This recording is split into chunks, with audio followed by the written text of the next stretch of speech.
Hey everyone, welcome back to the channel. Today we're diving into one of the most talked about topics in nutrition, fiber. Is it a health hero, or are we giving it way too much credit? You've probably heard the standard advice a million times. Eat more fiber for better digestion. Fiber helps prevent colon cancer. Fiber keeps your microbiome healthy. But what if we told you that many of those claims are either misunderstood, overstated, or even flat out wrong? Let's break it all down, starting with a few actual pros of fiber. And then we'll explore the side that no one talks about. One legitimate benefit of fiber is that it can be fermented in the colon by bacteria, producing short-chain fatty acids like butyrate. Butyrate is a type of MCT, a medium-chain triglyceride, and it does get converted into ketones, which can fuel the cells lining your colon. Sounds great, right? But here's the catch. If you're already following a ketogenic or carnivore diet, your body produces ketones naturally, and they're available to your entire digestive tract, not just your colon. So you're not relying on fiber to make ketones. You're making them efficiently through fat metabolism. By the way, if you're finding this information helpful, don't forget to like, subscribe, and hit that notification bell to help me continue creating more content like this for you. Now let's talk about some of the so-called benefits of fiber that don't quite hold up to scrutiny. Number 1, fiber for constipation. Think again. We've all heard it. Fiber adds bulk to your stool, making it easier to pass. But think about it. Does adding more cars to a traffic jam help traffic move along more smoothly? Of course not, and that's exactly what adding more bulk to your stool does. In fact, Dr. Paul Mason, a well-known sports and preventative medicine doctor, shared this bar graph showing how patients on a zero-fiber diet experienced complete relief from chronic constipation and even anal bleeding. Patients on a high-fiber diet suffered the worst digestive problems.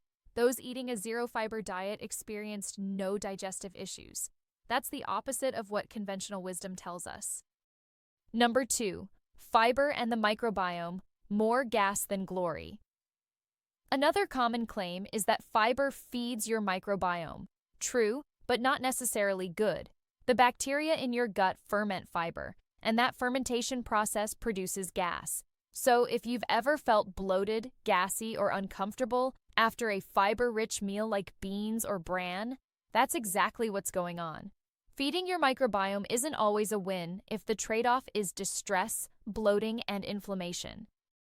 And lastly, the big one. We've been told for decades that fiber unequivocally helps prevent colon cancer, but newer research says not so fast. This 2024 study, published in Gastroenterology, found that high-fiber diets actually promoted colon tumor growth in mice. While animal studies don't always translate directly to humans, this finding is certainly worth noting and calls for further research. But wait, there's more.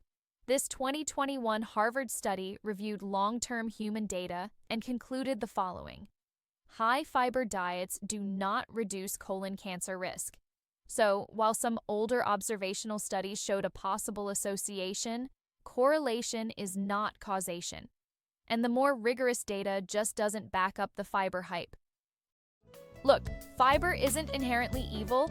It can be useful in certain contexts, but for people on ultra-low-carb diets like keto or carnivore, the need for fiber just isn't there. You're already making ketones. Your digestion is often smoother without fiber. And the supposed cancer protection? Not looking so solid anymore. In fact, many people find their gut health improves when they cut back or eliminate fiber entirely. So, what do you think? Has fiber been a friend to your health or more of a foe? Drop your experience in the comments below. I'd love to hear your take.